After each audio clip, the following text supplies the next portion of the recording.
audio from the People's Justice Party, and we have just concluded the 13th general election in Malaysia. And the greatest joke in the world now is the indelible ink which the election commission promised to use is actually washable. So that is the biggest joke in the whole country.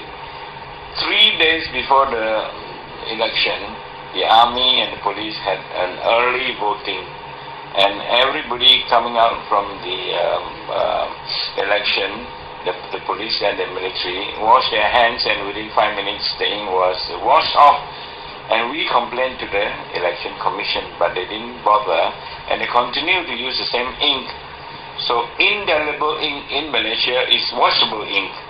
So that is something which everybody is laughing, and they knew about this, but they didn't purposely wanted to use this washable ink and cheat the public and say it's indelible. So now this is just one way they're cheating. When ink can be washed, that means the same person can vote many times. As soon as he washes out the ink, he can go and vote again in another school or another polling station. So that is the biggest joke in Malaysia, and the whole world is laughing. Now, why do they want to have ink that is washable? Obviously, they have many people registered in the electoral roll, and the same person now can vote 20 or 30 times even. As soon as he washes out the ink in about 5 minutes, he can go and vote again. So there have been identity cards which have been found on the roadside, thrown by some a voter, and apparently one guy has 20 cards, identity cards, which means that same guy actually can vote 20 times. So this is one way they're cheating. There are many ways they cheat, because the election commission is not appointed by anybody except the government. So of course the government will appoint people into the election commission who are biased towards the government, and we are not allowed to contribute anybody into the election commission. So during the election process in the school, we have only one agent sitting there against 4 or 5 election commission agents who are appointed by the government, and there's another candidate, and there's another chap sitting there for the government. So basically, one counting agent belonging to opposition in a classroom with 6 people all working for the government. And there are many instances where this counting agent has been bought on the day of the election, and money has been given to him, and he will sign the form in a way that will benefit the government at the end of the day, irrespective of what the vote counts are. They purposely put many classrooms so that they can cheat in each of the classrooms. By right, there should be in one classroom 2 or 3 people representing the opposition, so that they can keep an eye on each other. But this is not allowed. And our counting agent in the classroom, when the voting process is on, are not allowed to look at the identity card. So obviously, a lot of identity cards are fake. For example, the Malaysian government and even Dr. Mahathir himself, who originated the IC program many years ago, has admitted that they have given 800,000 identity cards to foreigners, Muslims from southern Philippines, to come and live in the state of Sabah, and they are allowed to vote. The election commission says that anybody with an identity card is allowed to vote. In other words, foreigners are allowed to vote. Malaysia is the only country in the whole world.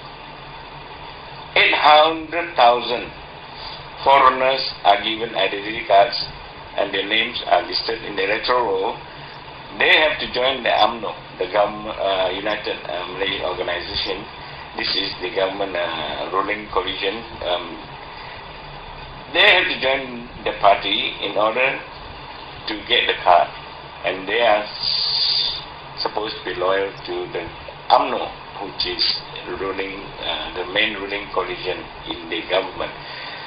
So obviously it is unfair. It is like in America, 6 million Mexicans getting identity cards to vote for the Obama regime. So is it fair? Or maybe 10 million Mexicans giving voting rights to vote for Obama regime, for example. So this is obviously unfair. And although we have 51% of the popular vote and the government 47%, we cannot choose the Prime Minister. The Prime Minister still belongs to the government because of gerrymandering. Their government areas are 20,000 voters, whereas the opposition areas are 80,000. So it's 4 times bigger. So 80,000 people choose 1 seat. And in the government, 80,000 people choose 4 seats. So, however people vote, they will tend to win because of this uneven distribution of number of voters. And on top of that, a lot of people are not given IC, like in Sarawak.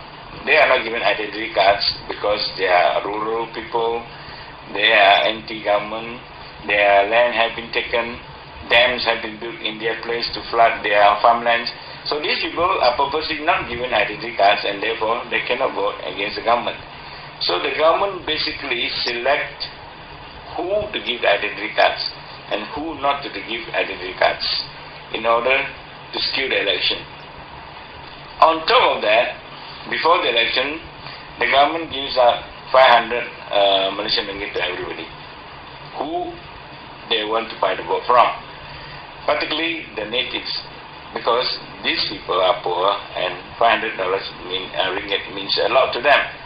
In the towns, mostly Chinese, they don't want to give this 500 ringgit because the Chinese are too smart. Rural areas, they give 500 government money, and then they give another 500.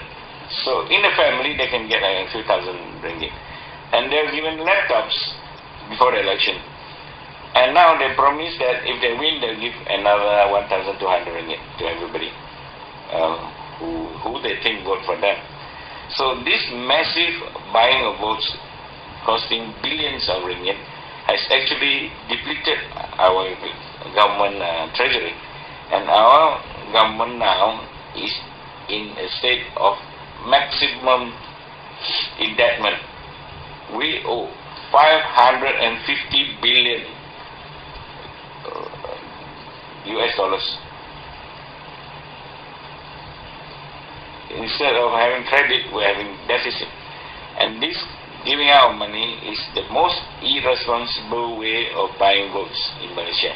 The whole world is looking at Malaysia as one of the most corrupt country.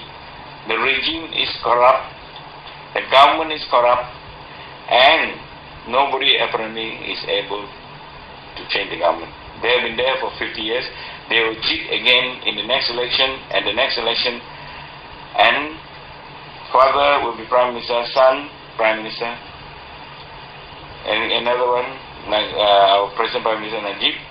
Father Prime Minister Raza, son Najib Prime Minister. Mario Prime Minister, son is going to be Prime Minister soon. And so on.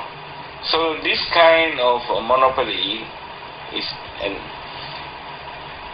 a kleptocracy, a government by a gang of thieves that rob the people, control them, and cheat them. I'm Dr. Teo from the People's Opposition, and I hope you look at some of my other videos entitled Election Fraud in Sarawak. Thank you very much, and good night.